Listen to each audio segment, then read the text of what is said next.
حضور نے فرمایا جو فرض نماز کے بعد دعا مانگے اللہ اس کی قبول کر لیتا ہے۔ نبی پاک صلی اللہ تعالی علیہ وسلم نے فرمایا اللہ مسافر کی دعا قبول فرماتا ہے۔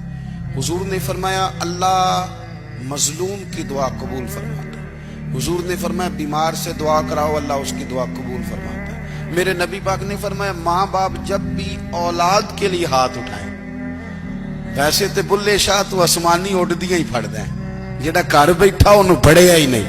حضور فرمانے لگے ماں باپ جب بھی اولاد کے لیے دعا فرمائیں اللہ ان کی دعا کو قبول کرتا ہے۔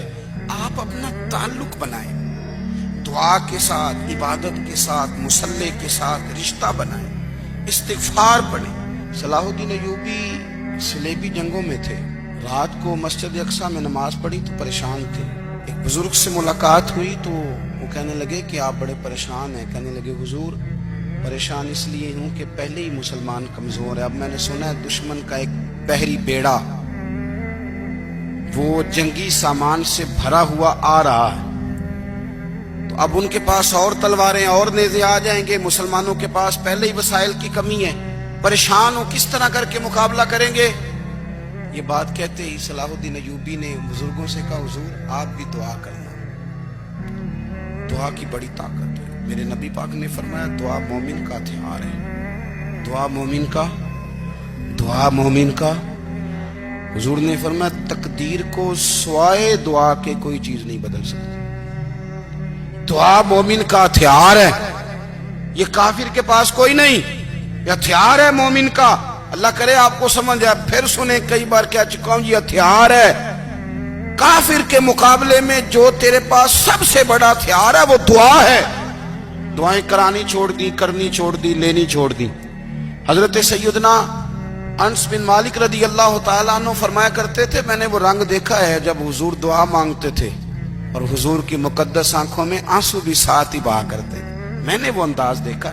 تو صلاح الدین ایوبی بزرگ سے کہنے لگے آپ بھی دعا کیجیے، اور خود رونے لگے اور سر سجدے میں رکھ کے رونے لگے، اور عشاء سے لے کر فجر تک روئے، خوب روئے۔ صبح وہ بزرگ آئے تو صلاح الدین ایوبی کا خوبصورت اور ہنستا ہوا چہرہ دیکھا، کہنے لگے آپ بڑے خوش ہیں، رات تو میں نے بڑے روتے ہوئے دیکھا تھا۔ تو کہنے لگے حضور وہ جو بحری بیڑا آ رہا تھا نا وہ پانی میں ڈوب گیا ہے، اب وہ نہیں آ رہا، ابھی خبر آئی ہے تو میں بڑا خوش ہوں۔ بزرگ کہنے لگے اٹھ سینے سے لگ، اور سونے کے بعد وہ بحری بیڑا پانی میں نہیں ڈوبا، وہ تیرے آنسوؤں میں ڈوب گیا ہے۔ وہ جو تو رات رویا ہے نا رب کریم کی بارگاہ میں تو وہ ڈوب گیا ہے۔ بھائی اپنا مصلی کا، عبادت کا، وظائف کا، اللہ کا سلسلہ اس کو مضبوط کرے، اپنی دعاؤں کے تعلق کو مضبوط کرے۔ دعائیں بڑے انقلاب برپا کر دیتی ہیں۔ ہم تھوڑے تھوڑے نا جب سے خشک ہوئے ہیں نا، خشک، اور میری تو جماعت ہی صوفیاء کی جماعت تھی، ہم تو داتا علی اجمیری کی جماعت سے، ہم تو خواجہ اجمیری کی جماعت سے، ہم تو شیخ احمد فاروق سرہندی کی جماعت سے، ہم تو صوفیاء کی جماعت۔ ہماری جماعت نے بھی وہ تعلق جو ہمارے بزرگوں نے بنایا تھا۔ بزرگ اللہ کے قریب کیسے جاتا ہے؟ تو ہمارے یہاں نا بہت سارے لوگ کہتے ہیں جی نظر ہو گئی تو کام ہو گیا۔ بھئی جو بخاری مسلم میں طریقہ ہے نا اللہ کا قرب پانے کا وہ تو نفل ہے۔ نبی کریم علیہ السلام نے فرمایا بندہ نفلوں کے ذریعے رب کے قریب جاتا ہے، اور اتنا قریب جاتا ہے کہ پھر اللہ اس کی زبان بن جاتا ہے، اللہ اس کی آنکھیں بن جاتا ہے، کان بن جاتا ہے، ہاتھ اور پیر بن جاتا ہے۔ تو یہ تو عبادت ہے، یہ تو اللہ کی بارگاہ کی حاضری ہے جو آپ کو اللہ کے قریب کرے گی۔ تو نماز کو اہمیت دے کے ادا کریں، نمازیں موبائل بند کر کے ادا کریں۔ لیکن نا کچھ لوگ کہتے ہیں مجھے ٹائم نہیں ملتا نماز کا، تو میں کہتا ہوں یہ آپ نے بڑی جرت کی بات کی ہے۔ مجھے کو میرا پیر بھائی کہہ دینا میرے پاس ٹائم نہیں ہے آپ کو ملنے کا، تو میں کہتا ہوں آج کے بعد آنا ہی نہ۔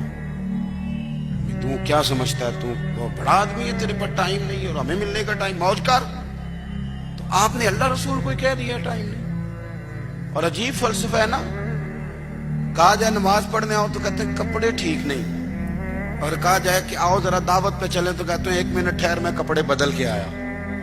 نماز کے لیے کہا تو کہتا ٹھیک نہیں، دعوت کے لیے کہا تو کہتا میں ذرا تیاری کر لوں، یوں جانا مناسب نہیں، معاملہ ٹھیک نہیں۔ رب تو فرماتا ہے کہ جب تو مسجد میں آ تو زینت اختیار کر کے آ، خوب ذوق سے دعا مانگے، خوب شوق سے نماز پڑھیں، خوب استغفار کا مزاج بنائیں، آپ لوگوں کے بیچ رہ کے سکھ حاصل کرنا چاہتے ہیں، لیکن آپ کو پتہ ہے کئی مہینے غار حرا میں رہنا بھی مدینے والے محبوب کا طریقہ ہے۔ ہر سال اعتکاف بیٹھنا الگ سے، یہ بھی حضور کا طریقہ ہے۔ مسجد نبوی کے اندر دروازہ کھلتا تھا نبی کریم کا، پر گھر کے اندر نفل پڑھے نبی پاک، اور حضور فرماتے ہیں کچھ نفل نماز گھر میں بھی پڑھا کرو، گھر کو قبرستان نہ بناؤ، ہمارا گھر اللہ کے ذکر سے آباد ہوگا۔